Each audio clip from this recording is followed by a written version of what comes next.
Three, two. We are talking about growing your audience this week using email marketing, Jana. One of our Woo! topics. Yes. This is part of our four-part series.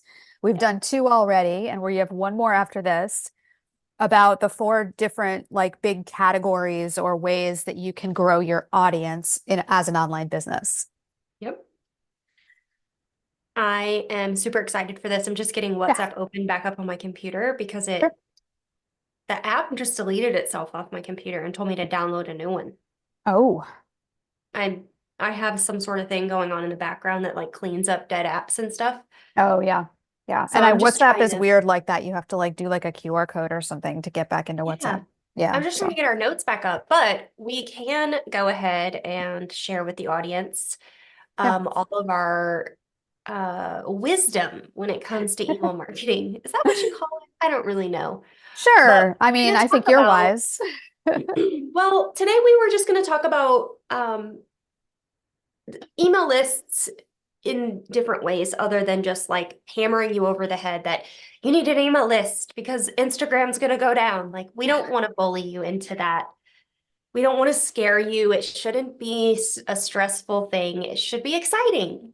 That's And true. it should be a Yeah. new way for you to really connect and communicate with your audience. And we don't want to make it overwhelming. So we're going to share today a few different ways that you can, or tactics that you can use to grow your email list. Yep. Yeah. And I think that's exactly it. Like I know sometimes when people haven't started yet, like maybe they've been in business for a while, but they haven't started their email list at all, or they haven't prioritized it.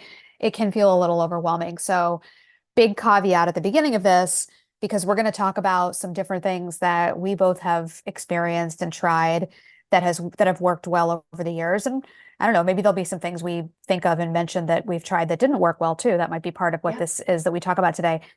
But don't feel like all these things that we're telling you are things you have to go out and do right away because Heather and I have both been in business for, 7 going on 8 years probably at this point.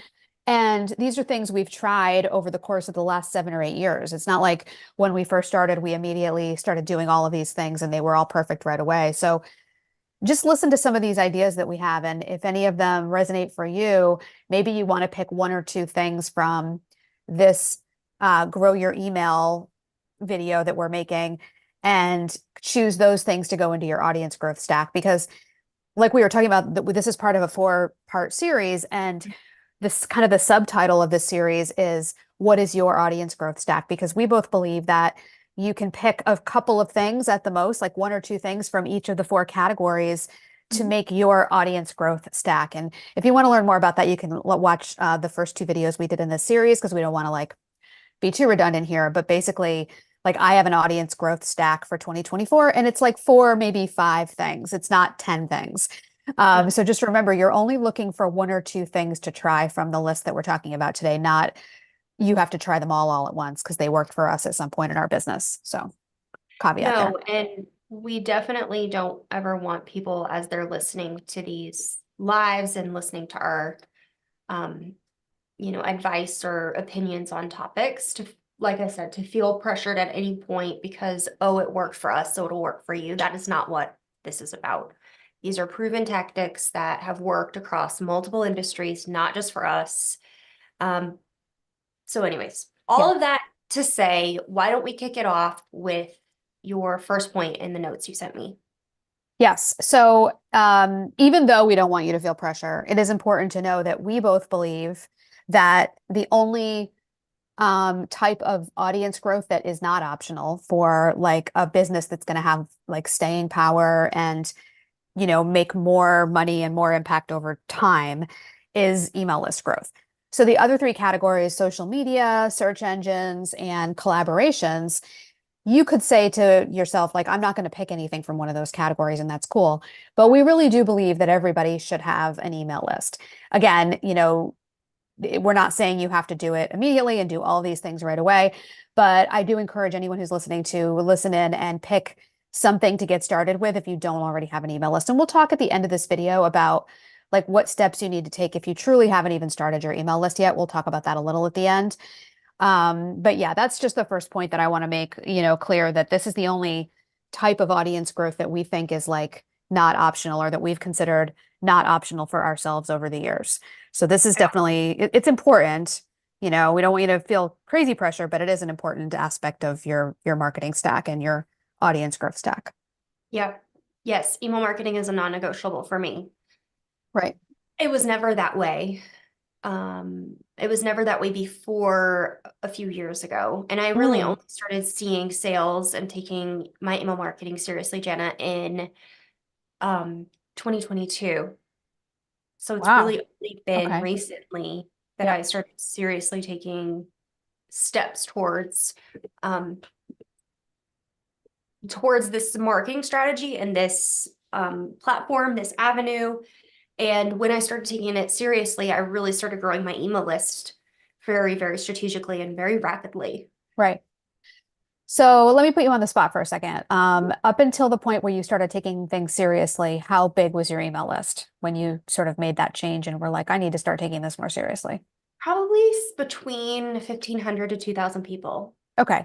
And so now I know it's like probably, probably I would imagine it's around 3 times that. I think we've had conversations like that. So you really have experienced rapid growth. So for you, it was like you realized you wanted to take the email marketing part seriously, where you were going to sell in your emails and send value in your emails. Mhm. And then that kind of spurred you on, it sounds like, to say, okay, well, if I'm going to be sending more emails and they're going to be working more, because when you start sending more emails, you start to see more sales from emails and more engagement from emails. That's when you said, okay, now I also want to be growing my email list because I'm taking the Mhm. selling to them part more seriously. So now I want more people on the list. Is that sort of how your thought process was? Yeah, so I launched the membership in 2021. And in December of Yep. 2021, I messaged you and was like, hey, I'd like to come visit. In January of 2022, we had a conversation together at a cafe, and I left Palm Beach like I'm gonna do this thing. I'm gonna take this thing seriously. And throughout the year of 2022, I really started making moves to email more regularly, not just one newsletter a week, but email more Mhm. regularly. Get my sequences in order and cleaned up. I did all of that. I hired a copywriter who wrote a membership sales sequence for me. That has consistently brought leads into my business now for years. Um, and last year, I joined an email marketing membership that I've been deploying into my business, and I'm seeing success from that as well. And then at the end of 2022, when I got the new membership sequence, I wanted to test it organically. So I did that for a while. Then I launched ads into it, and I've been running some lower ticket, very targeted ads, which I'm very transparent about, ever since. And I clean my Mhm. list every 8 weeks now. Hmm. Good. Sounds good. Sounds like a good plan. It's interesting because I think you may have started later than me, but you have really done a lot more and been more sophisticated faster than me. And maybe I Yeah, say that because I hear you saying you ran ads to it and that type of thing as well. I know, and no spoilers, but I know you've done some interesting things with lead magnets as far as like where you house them and how they're delivered and stuff, which has yeah. really helped your growth a lot as well, which we'll talk about. But for me, I've always like kept things pretty simple and haven't really forayed into any of those like more advanced tactics. I think you're much more like ambitious and um, I don't know, like this is always how you are. You're always like, I know I can figure out how to do that, whereas I'm always like, I don't know if I'm gonna be able to figure out how to do that. I I don't just know if love it's our testing ages things. or what it is, but yeah. I am perpetually a guinea pig in my own business and for my clients and Yeah. students. I'm not afraid to spend money in order to test things out faster either. So Yep. that's kind of where, I found a strategy that works for me, and eventually that strategy will probably dry up and I'll need to change things around. But I'm always checking in with my ads and with my conversions to make sure that things are working the way that I want them to. Yep. But knowing that if I can get people onto my email list and communicate with them there, I can actually build more trust a lot faster. Yes. So with that being said, the lead magnets are just the start for me. So that's how I run my ads, is with the lead magnet. This Yep. conversation is not about advertising, by the way. I don't want anyone to feel pressure that they need to run ads to grow their email list. This is just how I'm doing it Right. right now. Like I don't. I was just saying I don't do that. Yeah. And I actually get just as many leads every single day organically Mhm, than my ads bring me because mhm. my ads budget is so low. Right, right. Well, and it makes sense because ads are meant to amplify things that are already working. They're not meant to substitute when for like, they're not meant to fix something if you don't have something else already working organically. So, Right. yeah. So all the different ways that you can grow your email list. Let's start there. Yeah, yeah, yeah. Okay. Yeah, because what I'm hearing you say is that right now you have lead magnets available to people, and we'll Mhm. talk about what that is in a second, and you're running ads to those lead magnets. Those are some of the ways you're doing it right now, right? Correct. Okay.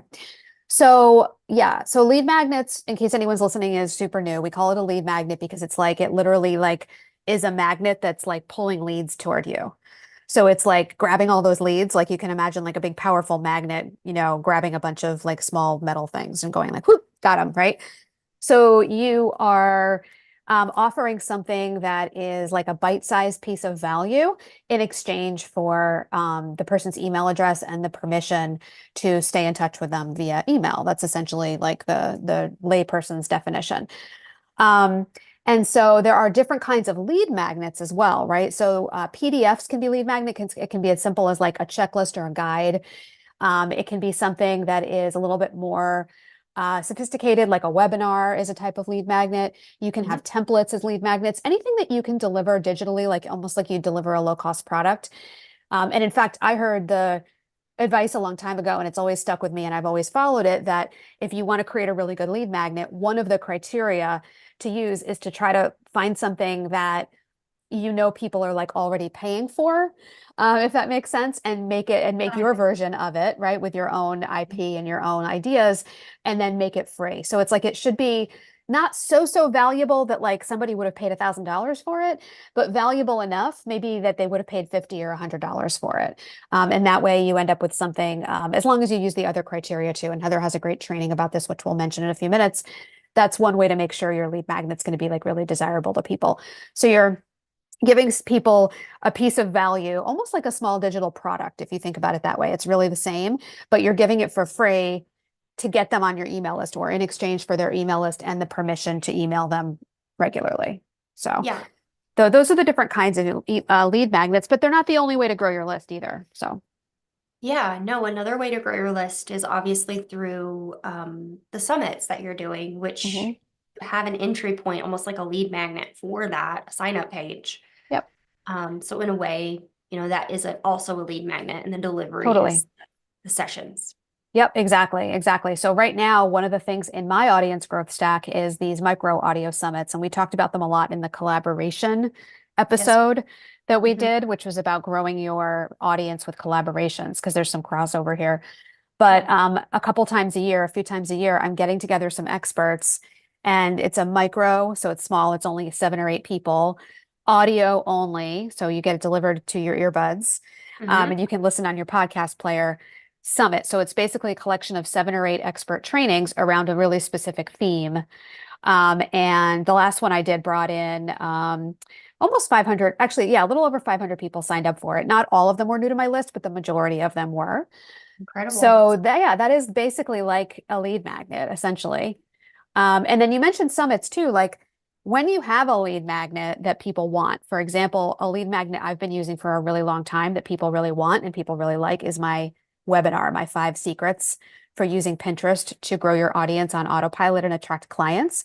Yep. And once I discovered that that was really working, and a lot of people wanted it, and it was converting too, which was great. But once I realized that a lot of people wanted it and it was an easy yes for a lot of people, I started talking about that in all these different places. So once you have a lead magnet like that, you can now use it as the call to action Hmm. in a bunch of other places, which kind of constitute other ways to grow your email list. So, for example, you can appear as a guest in people's summits and talk about your lead magnet as the call to action. You can do an Instagram story, and the call to action could be like, if you want more information about this, I have a great free guide that's going to Hmm. teach you X, Y, and Z, right? So it's kind of like if you think about it that way, once you have a lead magnet that people want and they're starting to opt in regularly for, you can then start amplifying the fact that you have it by talking about it in all the places where talk about your business, right? Yeah, I like that. So figuring out kind of what people want and then positioning the lead magnet as the bridge. So when I talk about creating a gap in my lead magnet YouTube video, which I did free here on the YouTube channel, you guys can watch it later if you'd like. That is the gap that Jana is talking about. Yep. Meaning that there's a gap so this is getting into like lead magnet strategy. And like you said, Heather, you have a whole training on that and an awesome framework, which Go watch it. everyone should learn about. You can watch it, the YouTube video about it. We'll put it in the, can't do it. We'll put it in the show notes. You guys know what I mean, the comments, or the Everyone knows what show description. notes are. Oh my God, the description below this YouTube video will have a link to that. But Heather, also, I think you go deeper into that into one of your, I know you did a whole dedicated month to lead magnet creation inside your membership as well. But yeah, like the idea basically is, I totally just lost my train of thought. What was I You saying talk about? about you talk about your topic and then you Oh, position your lead magnet as the solution, and that's the bridge. You're bridging a gap that you intentionally created to mhm, set yourself up as the expert and the solution to their problem. So right, that's where your lead magnet really comes in. right. So the audio summit I did with you, Jana, that was so Mhm. successful was um, using lead magnets to generate leads in your business Right, to come booked out. And that was, you know, that was the solution, was to create a lead magnet. That was one of what, 6 solutions that were presented right. Yeah, in the 7. summit. Yep, So yep. yeah, it's really they can be really effective if you do them very strategically. And if you guys do want to watch that video, I'm very transparent here on the YouTube channel. All you have to do is watch my content and ask questions. I'm very active in the comments. If you have questions, I try to get to them. Yeah, that's a But that's really only good a training. way, right? Lead magnets are one way. There Mhm, are some other tactics and summit or and solutions, summits being one of them, webinars being another. Um, Podcast guesting, which I think we talked about in collaborations. mhm, And then another way to get people into your email list is through search. So mhm. search-based content on Yeah, Pinterest, Google, on YouTube. yep. Yep, we'll be talking about those tactics a little bit more in the 4th video too. This Mhm. 3rd one is a little funny because it's like the way Heather and I run our businesses, and this isn't the only way to do it, but we know a lot of people who are successful doing it this way. It's a very tried and true model. That's why one of the reasons we follow it. It works really well for us. The way we run things is that all these other audience growth things that we're talking about, collaborations and social media and search, they all kind of feed into this 4th bucket that we're talking about, which is email, because for us, we're always making get on my email list as the main call to action. It might not always sound like get on my email list. Sometimes it sounds like grab this free lead magnet or grab this free resource that I have and it'll teach you XYZ. But basically what we're doing is like all roads are leading to the email list.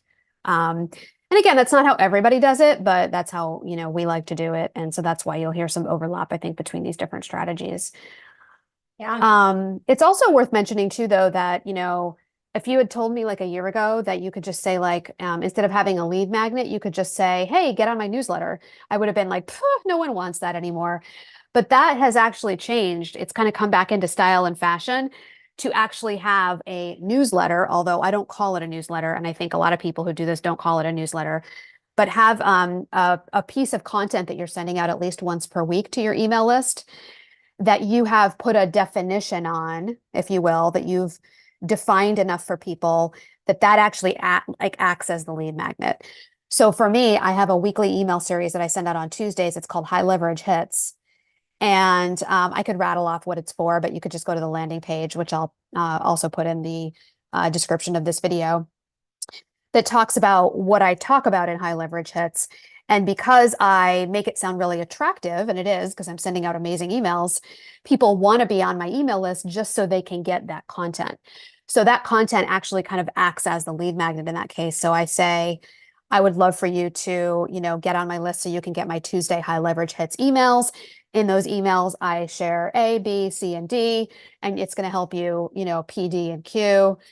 Here's the link for you to get on. And I have people all the time signing up for it that way.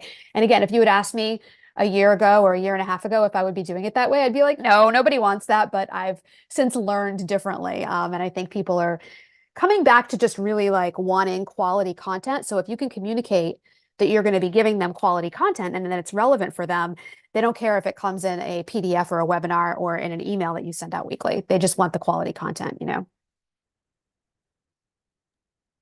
Okay, I was just responding in the comments to a couple of people, but I agree Cool. that people do want quality content, and there are a few newsletters that I do read.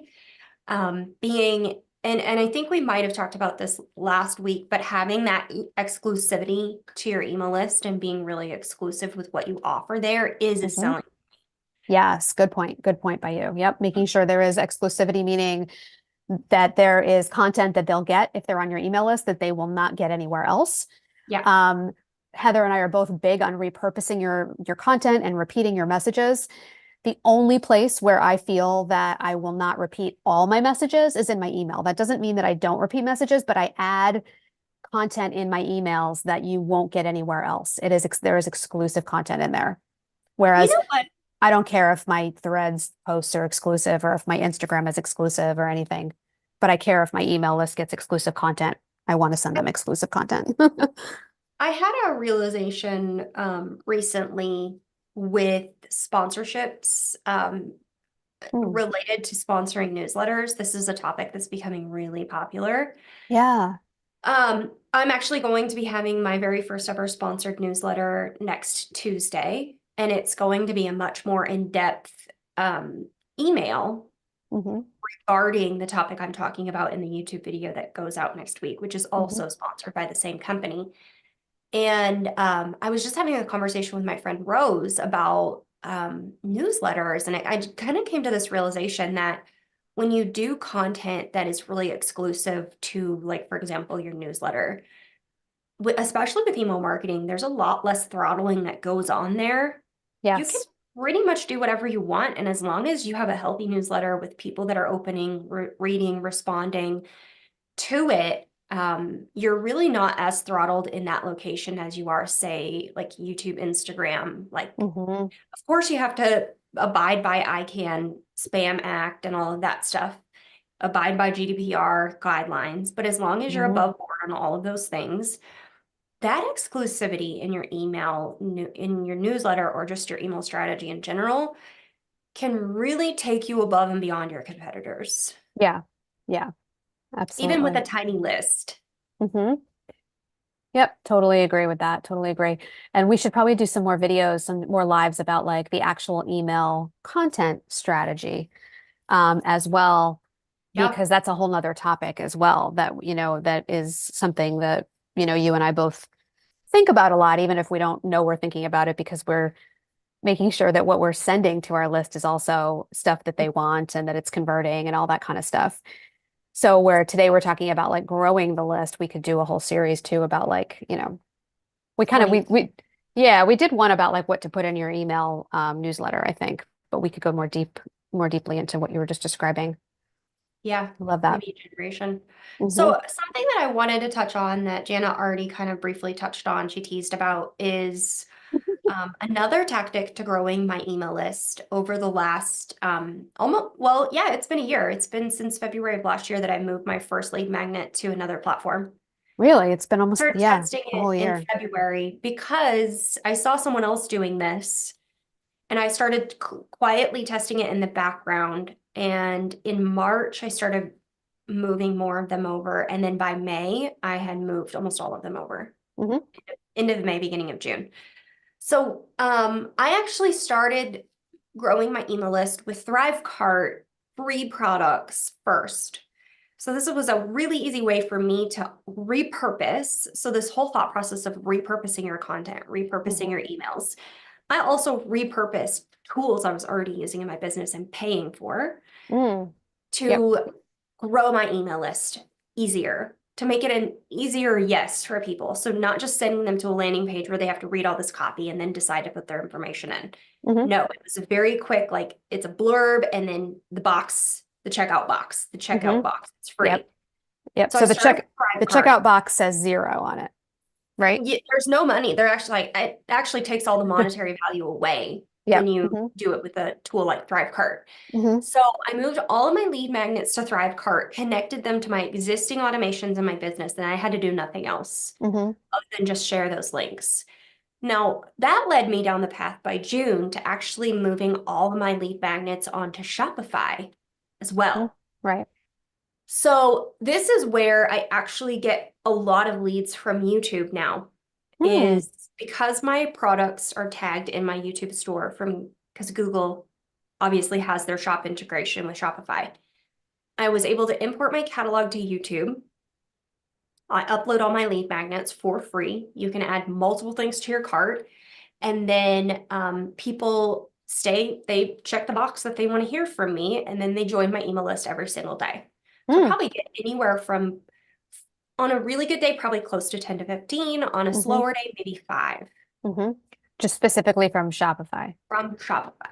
And I get Cool. I wake up to these notifications every single day. Yesterday, I had a lot, like 25, because I Yeah. publish a video on Tuesdays. Mm-hmm. So on new video days, it really spikes. So if you Mm-hmm. are thinking about all the tools that you already use and pay for in your business and how you can kind of make it easier for people to get on your list. That was my goal, was to Mm-hmm. make it as easy as possible for people to get on my email list. Yep. I just started repurposing the tools I already have. Now, to do this with YouTube, if you have a YouTube channel, you do have to be monetized. That Mm-hmm. is like a thing that they want to make sure they're not just allowing anyone and everyone. So if you are monetized and you have a YouTube channel, I guess I should say that in reverse. You have a YouTube channel and you are monetized, you can connect your Right. Shopify, create your free products, and then promote them through your YouTube videos. But even before Hmm. that, Cool. even if you don't have YouTube and you do have a Shopify store, you can make it so much easier on yourself than having to connect all of those little integrations, and just simply add your free lead magnets as free products and watch your email list grow. Mm-hmm. Now, does Shopify, this is kind of like almost like the old Etsy question people used to Mhm. ask. Does Shopify actually have an audience that you kind of get in front of by being on Shopify, or do you still really have to do No, you have all to of do the your own legwork legwork. on getting your own audience to your own Shopify store? Shopify is just the same as like a Squarespace or a WordPress situation. You just have your website Mhm. hosted in that tool, Yep. and then you do all of the work to get it there. So I Right. don't have a custom domain or anything like that with my Shopify store. I just have my products listed there. It's all connected to my blog. Hmm. We put my products in my blog. We put my products in my YouTube videos throughout my funnels. Yep. And um, yeah, Yeah. just So you're leveraging your YouTube audience to drive traffic in this particular little mini strategy that you're sharing to your Shopify store where you have yep, free products that essentially function in your business as lead magnets, but to people they perceive them as a product that mini you can product. get from Heather for free. Yep. Yeah. Love it. And most people will actually go and download all my free products Hmm. at Yeah. once. So then they're That's getting so hammered funny. with so many emails, but I've never Oh, had oh. anyone reply and complain. Not a single person. Yeah. Well, if you're getting all this free, amazing value, it would be kind of weird to turn around and be like, oh, but now I'm getting all these emails. I mean, You people don't do do it, it but though. if they do, they can always unsubscribe and we don't really care or notice when people unsubscribe. Yeah. So yeah, cool.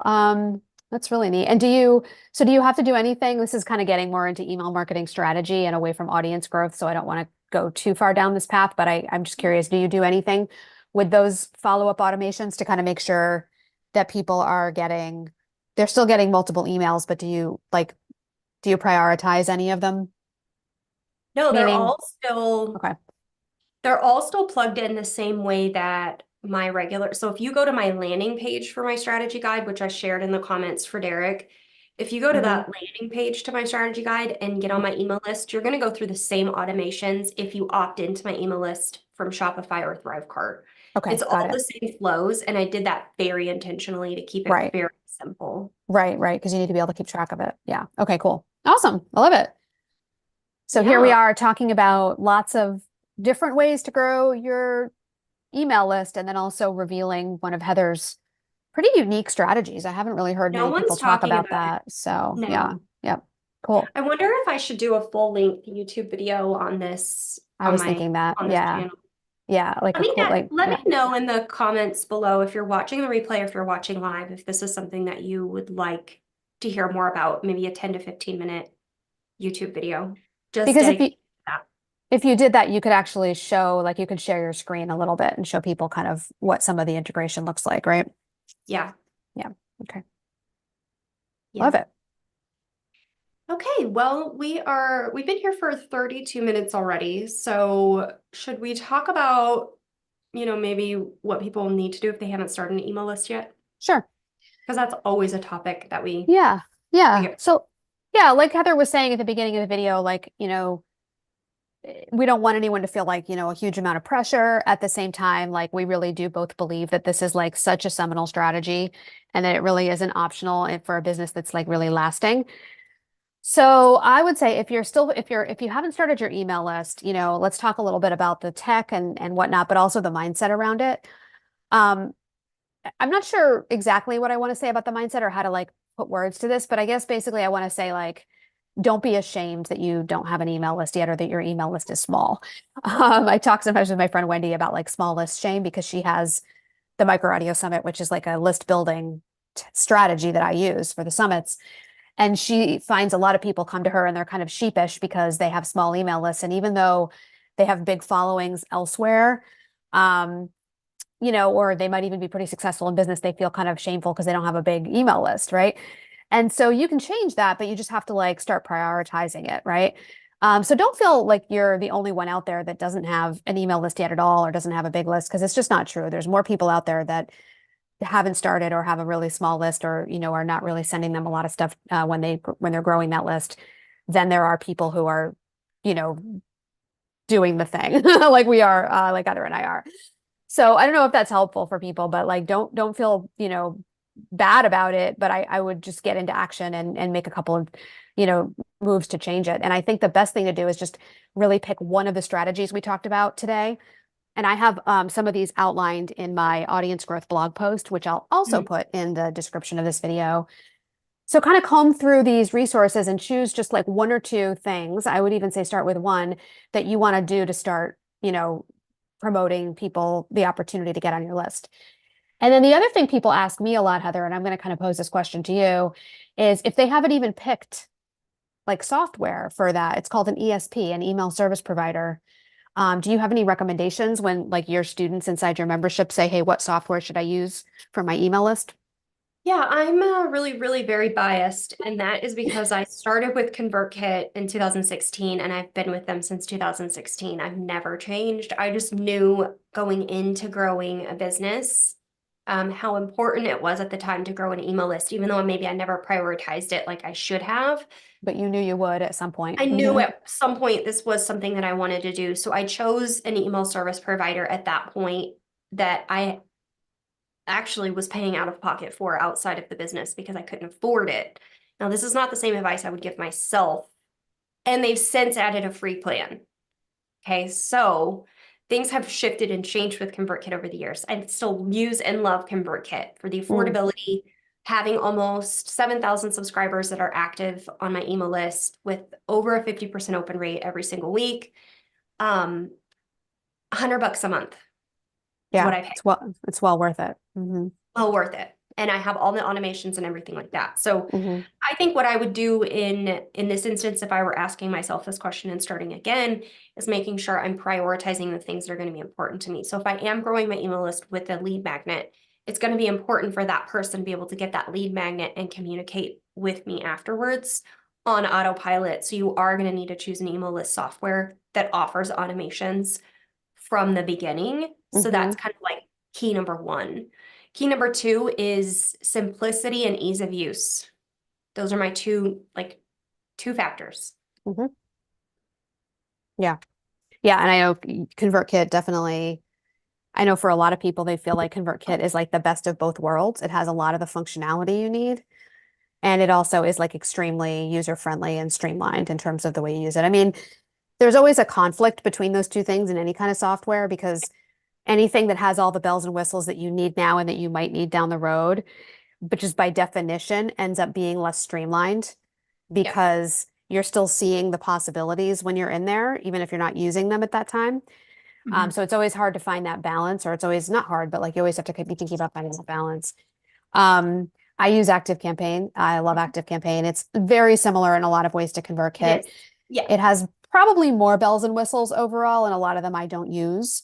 It is kind of a combination of an ESP and a CRM, which Mhm. is a customer relations management software. Customer relationship management software. That's it. Yeah. And I really just use it as an ESP, as an email service provider.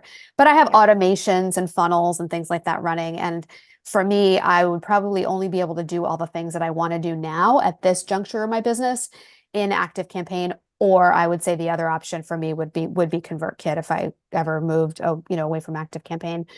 ActiveCampaign's a little pricier, and I'm on a grandfathered plan. Don't tell anybody.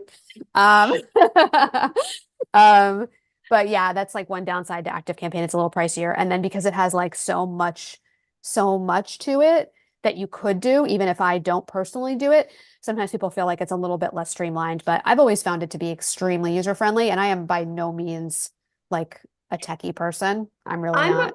I am a techie person. I do You love are. tech. I love playing with tech. I love learning new tech. And ActiveCampaign, when I first started trying it out for a client many moons ago, was a little difficult to learn in the beginning, Hmm. but they have streamlined it a lot since then. Oh, okay. Okay. Yeah. Yeah. I must have come in when it started getting streamlined because to me, Yeah, I feel this like I've been using it for years because I started using it even for clients when I was still working with clients and yeah. content strategy. Like my client Kay, who I talk about a lot, who I was Mhm. with for 5 years as a content manager, she was on ActiveCampaign, and that's a lot of how I learned how to How to do the use it. things in ActiveCampaign that I do now for my own business. Yeah. Yeah, so choosing an email service provider, look, you can, for the most part, move your email list from platform to platform because you can export your email lists from any of Yep. these platforms. Yep. So if you find yourself on one you don't love, then you can always move to a different one. You're not married to it forever. Yep. Where it does get a little bit harder to peel yourself out is after you've been using it like me for 8 years. If I wanted to peel myself out of ConvertKit at this point, I would need a white glove service to help me do that. Right. And it's because at this point in your business and mine too, it's not just about exporting the list and then importing it to a new No. software and starting to use it. It's also about having to rebuild all the automations that we have running for different things. For delivering lead magnets, I have an automation that invites people to my webinar. I have an automation that sends people emails after the webinar. I have an automation that's integrated with a software called Deadline Funnel. So Yep. like the more you start to do more sophisticated things, the more, yeah, you get kind of like married to your email service provider. So a lot of people, the way they do it is when they're first starting in business, they start with a simple, straightforward system.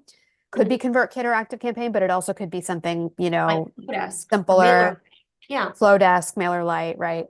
And just realize that you want to keep your eye open down the road for the time or the moment when it does arrive, and it probably will when you are ready to graduate to like a ConvertKit or an ActiveCampaign. Um, that's how I think of it. Start simple and then be ready to migrate, but try to only migrate once, or you could just bite the bullet and start with ConvertKit or ActiveCampaign, knowing that it has features right now that you're probably not going to use right away. But that way you'll never have to migrate because you can always just start using the features when you do need them down the road.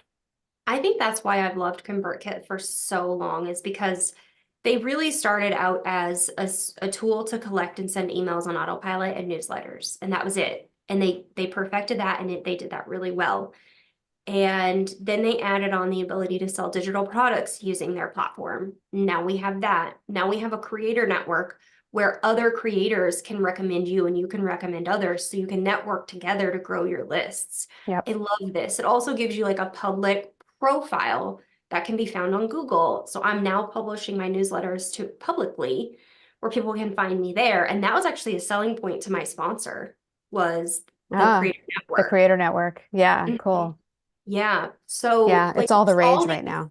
there's all like these things that ConvertKit offers that I personally love. There's Hmm. things that Active Campaign that Jana really enjoys and loves. And one of them is the subject line testing thing. We don't need to go into it, but I love your functionality of subject line testing over mine. let's just make that clear. Yeah, But yeah. moving on, so just briefly, we want to challenge you.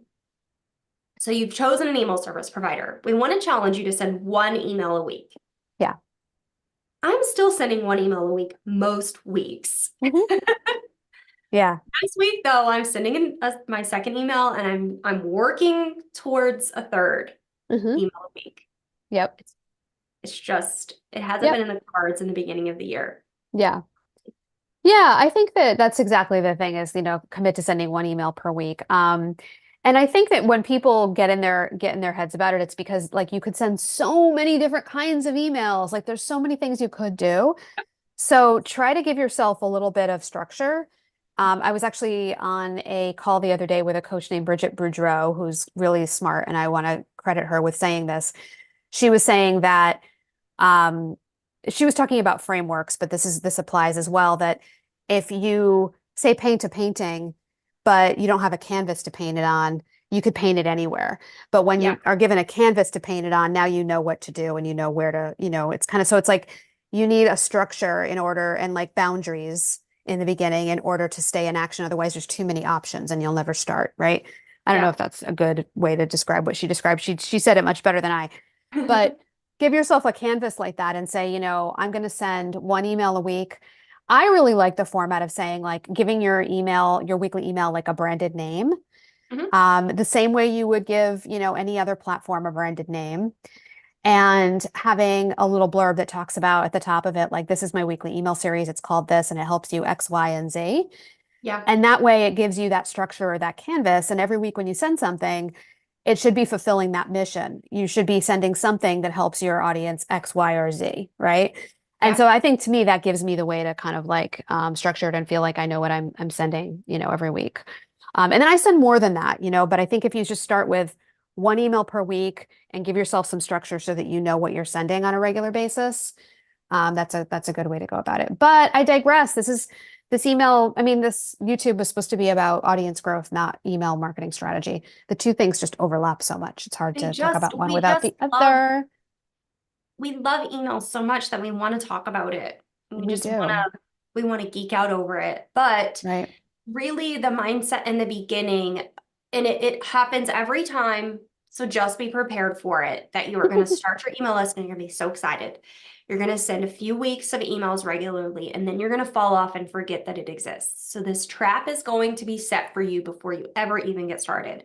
Know that it's going to be there and just get back on the bicycle. Yeah, plan for it, manage to it. Yep. Hmm. Manage the expectations that you are going to fall off the bicycle at some point. Hello, I have an email list of over 7,000 people. And I think in January, I maybe emailed them 4 times Hmm. when I was emailing really regularly 8 times a month, Hmm. twice a week. So it could have, if there were 5 weeks in January, it would have been more than that. But still, like, just plan for it to happen. It's going to Hmm. happen. Yeah. Jana gave me a really good tip last week that I'll leave you with on the mindset train is have a couple of like pre-drafted emails or topics on hand that maybe you can write about really quickly and just have them saved where you can, if you're in a week where you're just like, oh, what do I send? You can just swipe them and send them. I loved that email tip, Jana, and I used it yesterday. Oh, good. Yeah, exactly. Sometimes I'll write a couple of, I'll be on a roll and I'll write a few emails. And instead of scheduling them all, I'll schedule like two or three of them and then save a couple of them in my drafts, knowing that if I ever wake up one morning and it's a Tuesday and I'm supposed to send an email and I don't know what to send, I can go ahead and just send one of those drafts instead of having to come up with something new and write it from scratch. Yeah. So if you are still here with us and watching, let us know in the chat if you enjoyed this conversation and you would like more conversations about email marketing strategy in the future. If that is something that you guys are wanting, like you said, you wanted the Shopify strategy, I've put it in my backlog. I will prioritize it in April, something I already wanted to talk about anyways. But this is how we do content planning. And it's how I believe in doing content planning is asking you what you want and giving you what you want in a way that also serves my business. Okay, let's just be transparent. Yeah. So let us know in the comments if you are still watching, if that is something that you would be interested in, or if you're watching the replay. and we'll see what we can do. So we owe you guys a few links to recap.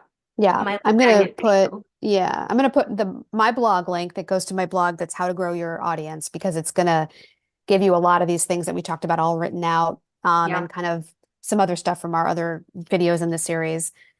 I'm gonna drop the links to sign up for my email list and to sign up for Heather's strategy guide so that you can kind of see how we're doing things. And Mhm. I'll also make sure I link to your YouTube video, Heather, where you go into the more detailed training on how to create a lead magnet. And I just sent you that link too, so you don't have to go find it. It's in Perfect. your Thanks. WhatsApp. Thanks. Well, for next week, we are back again chatting on our fourth and final episode of this series. And I can't remember what it is. Jana, do you remember? I do. It's search engines. So we've already talked about growing your audience using collaborations, growing your audience using social media. Those two videos are available if you want to go watch them on the lives.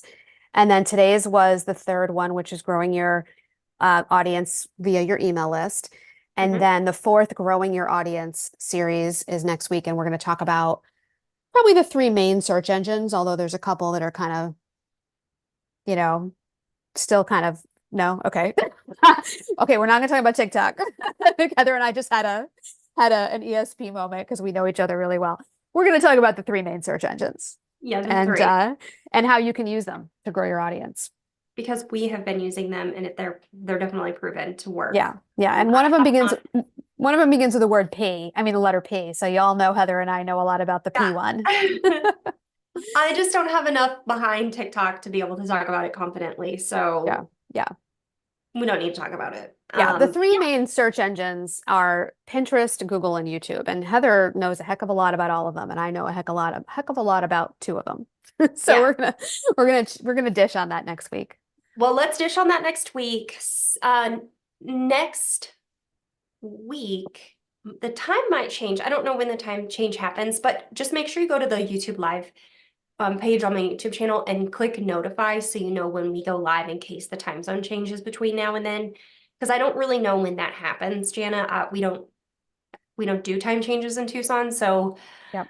um, just anytime you want to be notified, make sure you just click the notify button on the episodes that you care about, or you could also just subscribe to the YouTube channel and get those notifications that way as well. If you turn on the bell, you'll get the notifications for all the videos. Whatever you choose, we appreciate you for sticking with us and listening, and we'll see you next week. See you then. And we're out.